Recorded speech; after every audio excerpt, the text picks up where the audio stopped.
Good morning and welcome back to another episode of the Red Chip Poker Podcast. My name is James Sweeney, aka Split Suit, and one of the co-founders here at Red Chip Poker. If you've ever wondered why some hands seem to hold up better than others, even when ranges tighten and pressure builds, this episode is for you. Today, we're diving deep into equity retention, what it is, why it matters, and how understanding it can transform the way you approach hands on the flop, turn, and river.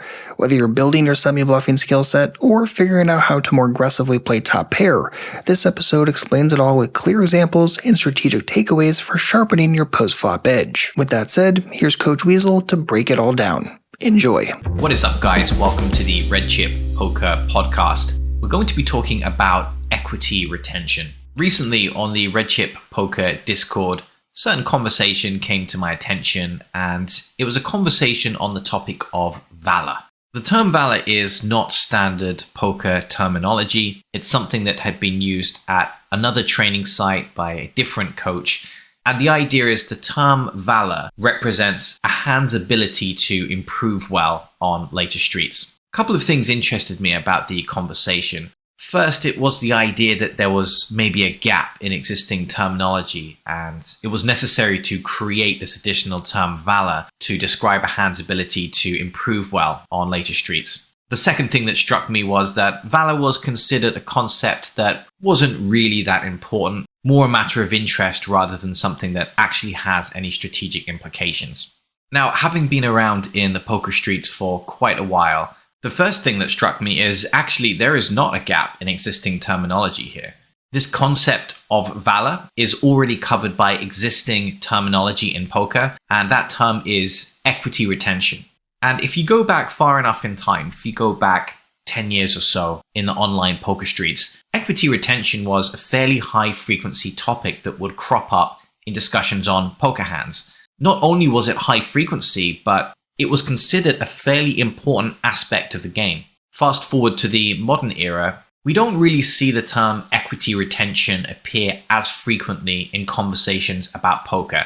And it appears that the average poker player in the modern era is not even really familiar with the concept of equity retention. So much so that players apparently find a need to create additional terminology to cover these gaps in their cognition of the game of poker. So in this episode of the Red Chip Poker Podcast, we're going to be recapping on this topic of equity retention. We'll find out exactly what it means and why the term valor is really already covered by the terminology equity retention. Because you might be thinking, well, I already know what equity retention is, and I don't really see what it has to do with valor, i.e. a hand's ability to improve well on later streets. Hopefully by the end of this Red Chip Poker Podcast episode, you'll see what the link is. Let's start with a basic definition of equity retention, although the thing that's really going to help you get to grips with the concept is likely the example that follows. Here's the basic level definition of equity retention. It's a hand's ability to retain a decent base level of equity in the face of a strong range. Equity retention is typically associated with having outs to improve to a nutted holding. So hopefully you can begin to see the link between equity retention and valor. A hand that has outs to improve to a nutted holding, that's going to be something like a direct draw or something with backdoor equity. And a hand that's described as having good valor, it's a hand that has the ability to continue firing on many turn and river cards because it has outs to improve. So a hand on the flop which has a wide array of possible barrel cards because it picks up flush draws, it picks up straight draws. This is a hand that has high valor, but it's also a hand that has high equity retention.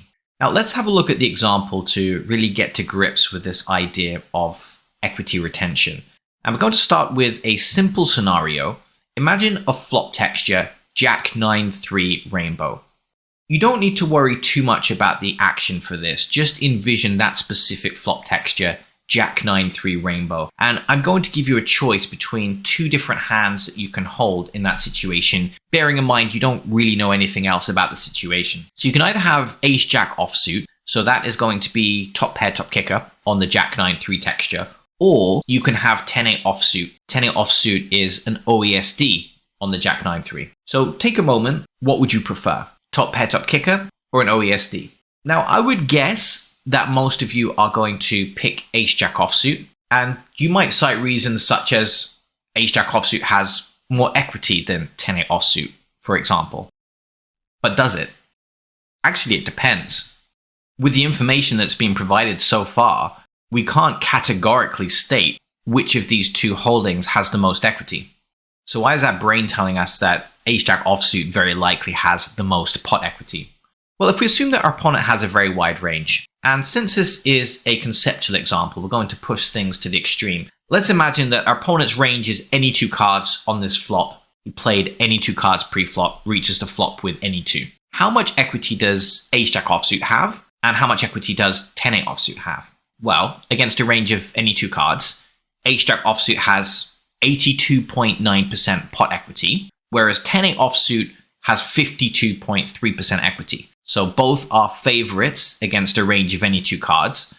But as we might have imagined, ace-jack offsuit has a lot of additional equity, 82.9% equity against a range of any two cards. So ace-jack offsuit does have the most equity, right? Well, what happens if we start tightening up villain's range? We're going to find that the equity of both hands begins to drop. As villain's range gets stronger, the equity of our ace-jack goes down and the equity of our 10-8 offsuit goes down. But here's the interesting thing. The equity of ace-jack offsuit goes down a lot faster than the equity of 10-8 offsuit. Let's flip to the other extreme now and imagine that our opponent purely has a range of kings, aces, and sets. So he has overpairs, kings and aces, on the Jack 9-3 rainbow board, and he has sets, so pocket jacks, pocket nines, and pocket threes. Let's now take a look at the equity of ace-jack offsuit and the equity of 10-8 offsuit against a range of sets, kings, and aces. The equity of ace-jack offsuit drops to 9.9%. So it's plummeted from 82.9% against a range of any two cards to 9.9% against a range of kings, aces, and sets. That equity vanished very, very quickly. What about 10-8 offsuit? 10-8 offsuit still has 30.3% equity against a range of kings, aces, and sets. Originally it had 52.3, now it has 30.3. So it's dropped by just over 20%, whereas ace-jack has dropped by over 70%. So, do we prefer ace-jack or 10-8 offsuit? Actually, it depends on villain's range. Against a very wide range, we clearly prefer ace-jack, but against a very strong range, we should prefer 10-8 offsuit. Why? Because 10-8 offsuit has better equity retention. It holds on to its equity fairly well, even as the strength of villain's range increases. It's also a hand that would be described as having high valor, because 10-8 offsuit, imagine, for example, we check raise the flop on a Jack 9-3 with our OESD. Well, we can nearly always barrel the turn because we are guaranteed to have an OESD or better on the turn. So it's a hand that has great barreling potential. We can see a very strong link here. A hand with good equity retention is also a hand that has high valor. So at this stage, let's map out some guidelines for understanding which types of hands have good equity retention and which types of hands have poor equity retention. So let's start with the good equity retention holdings. Draws retain equity well, but so do backdoor draws. This is because even as villains' range narrows, they maintain a good chance to win. Imagine something like a backdoor flush draw on the flop, for example. Let's say we play aggressively. Let's say we check raise the flop, we fire the turn. At each decision point, when our opponent continues against our aggression, his range gets stronger. Now, that's a problem if we have something with poor equity retention, because as our opponent continues against our aggression, our equity starts to drop very dramatically. But something like a backdoor flush draw on the flop, well, assuming we pick up the flush draw on the turn and keep on barreling, we're still drawing to a hand that can very likely beat the vast majority of our opponent's range. This is especially true if we have something like a nut backdoor flush draw, because if we turn the nut backdoor flush draw, well, we're drawing to the nuts. We know that even if our opponent's range is very strong, even if it's over pairs and sets, we still have that minimum base level of equity. Because if we make our nut flush on the river, we have the nuts. We're going to beat whatever our opponent has. There's no chance that we're drawing dead when we have a nut flush draw on the turn. But take something like a top pair top kicker, for example. Depending on our opponent's range, we could be drawing very slim even by the turn. Now, because of everything we've mentioned, Draws and backdoor draws make very good bluff candidates on the early streets because they have good equity retention, or we could say that they have good valor. Plenty of barrel cards on the turn and live outs to the nuts. And the more nutted a draw or backdoor draw is, the better it's going to retain its equity. If we take something like a dominated flush draw, for example, it still has fairly good equity retention, but if our opponent's range ever narrows to the point where it's stronger flushes and better, well, our equity can start disappearing very quickly. Something like a nut flush draw is always going to have live outs, or even a nut backdoor flush draw is always going to have live runner-runner outs, and therefore it's going to retain its equity better than a draw that's going to be dominated. Now let's talk about hands that have poor equity retention. One pair hands and worse without backdoor draws have the poorest equity retention. Sometimes when we have a top pair, top kicker type hand, we might have a backdoor flush draw to go with it, for example. So it's going to have fairly good raw equity directly, but even as villain's range gets stronger, there's going to be some measure of equity retention there by virtue of our backdoor flush draw or our backdoor straight draw. However, if we take a one pair hand without any backdoor draws, these are the hands that have the poorest equity retention. If we play too aggressively and narrow our opponent's range too much, our equity starts to plummet. So we have to be very careful how we play these holdings. Hands with poor equity retention prefer to play against wider ranges. We've seen an example of that. Think how well our top pair, top kicker with ace jack did against the wide range, but then how poorly it did against the very narrow range that our opponent had. Clearly, the objective here is to extract some value with our top pair, top kicker type hands, but if we push things too far, our equity can very quickly plummet because one pair type hands have poor equity retention. The flip side to this is that hands with poor equity retention often benefit the most from protection or equity denial. So if we have something like a mid pair, for example, it's not necessarily the case that we want to keep our opponent's range as wide as possible. We actually want to fold out some of the fluff in that range so that we don't get sucked out on by the weaker parts of villain's range. So when hands have poor equity retention, there's usually a thin line between equity denial, i.e. protecting our holding from suckouts, but not investing too much to the point where our opponent's range narrows dramatically and our equity starts to plummet. There's a tightrope there between equity denial and maintaining a decent level of equity. A couple of things to acknowledge here. Some one pair type hands are really not that vulnerable. So they may prefer to maintain a healthy amount of width to villain's range rather than worrying about protection. Another important factor to acknowledge is that not all pairs are equal. We have pairs with the board and we also have pocket pairs. Pairs with the board are always going to have a slightly better level of equity retention than pocket pairs.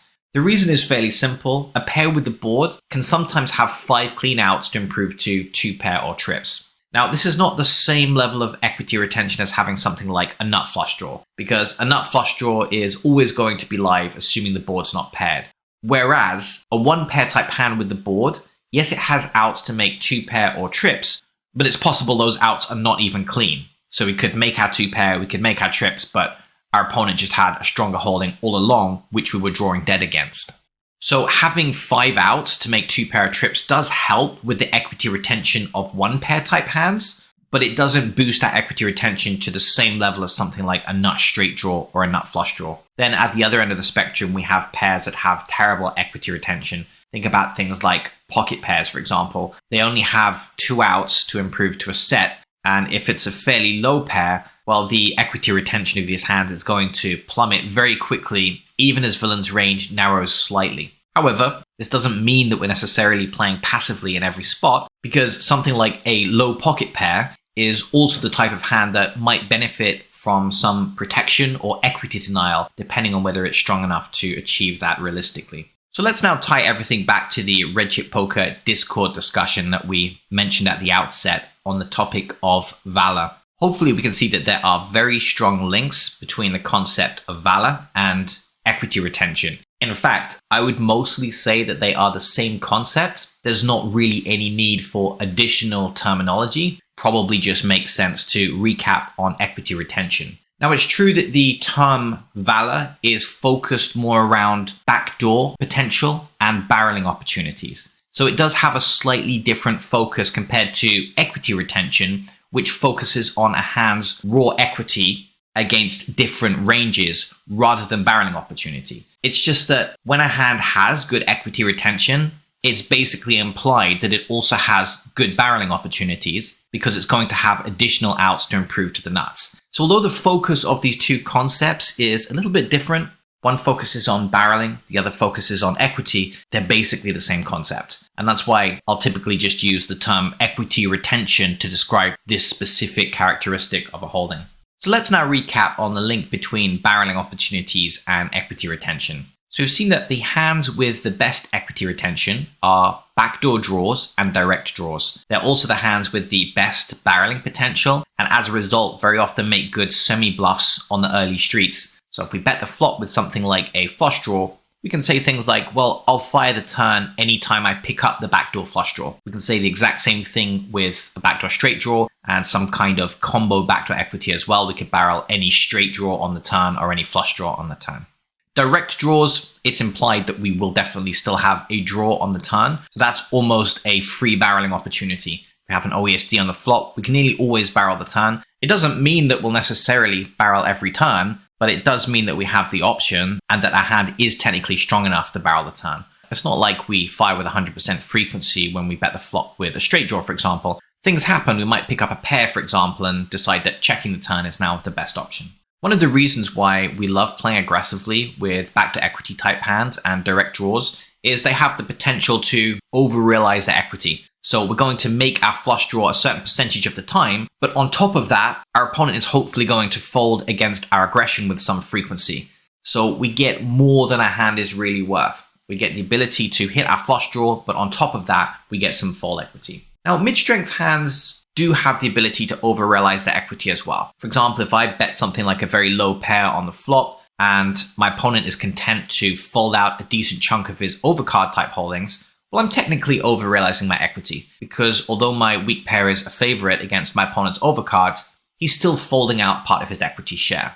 The difference here is we have to be careful with how aggressive we get when playing mid-strength made hands. Couple of reasons. They don't improve well. And remember, we said that does depend on whether it has 5 outs or 2 outs, depending on whether it's a pair with the board or a pocket pair. But generally, unless we hit something like runner, nut full house, mid-strength made hands don't improve that well. And even when they do improve, it's not necessarily going to be to the nuts. So there's a balance here. There's a tightrope where we do want to get some equity denial to allow us to potentially over-realize our equity with vulnerable pairs, but we don't want to bet too often and too aggressively because our equity will then start to plummet. So it's a balance between equity retention and equity denial. Whereas for hands with good equity retention, we can just play very, very aggressively, almost like we have a nut holding, because even if our opponent's continuing range gets really, really strong, we're maintaining that minimum base level of equity. That's why we love taking hands that are direct draws or backdoor draws and playing them very, very aggressively as semi-bluffs.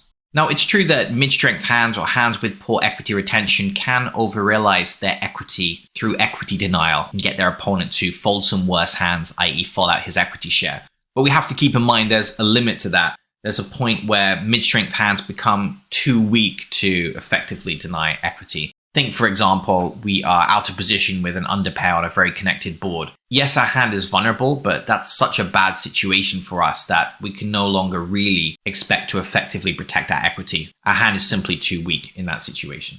As mentioned, when I was reading through this conversation on the Discord, there was almost the implication that wherever this concept had originated, this concept of valor, it was a secondary concept. It wasn't really too important. Whereas in my mind, it's actually an extremely important poker concept, and although equity retention is not something that's discussed on a regular basis, it's always been in the back of my mind as a very important part of the game.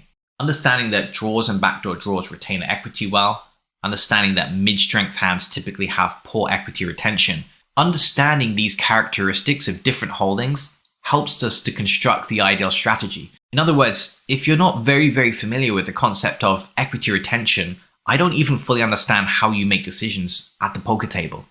So is equity retention or valor a secondary concept? In my opinion, absolutely not. It's a vital concept for being able to effectively construct your strategy at the poker table. All right, for some of you, maybe this was just a recap on a concept you were already aware of. For others, maybe this is brand new information and you didn't realize that poker players 10 years ago used to talk about equity retention at a high frequency. Well, now you know. Thanks very much for tuning into this episode. This was Coach Weasel, and this was the Red Chip Poker Podcast. Thank you so much for joining us today. Hopefully you enjoyed, and if you did, be sure to subscribe so you don't miss any new episodes. And if you want to take these ideas deeper and actually integrate them into your game, be sure to check out Core. It's our complete A to Z training platform built from the ground up to teach you concepts like this, and not just in theory, but how to use them in real hands, against real ranges, with real confidence.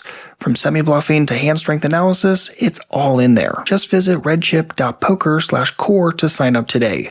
Core is just $5 per week at the time this episode comes out, and there's no better structured way to actually learn poker. So sign up today at redchip.poker/core, and the link's also in the description box. I can't wait to see you in there. That's going to be a wrap for this episode. I'll see you back soon with a brand new one, and in the meantime, good luck out there, and happy grinding.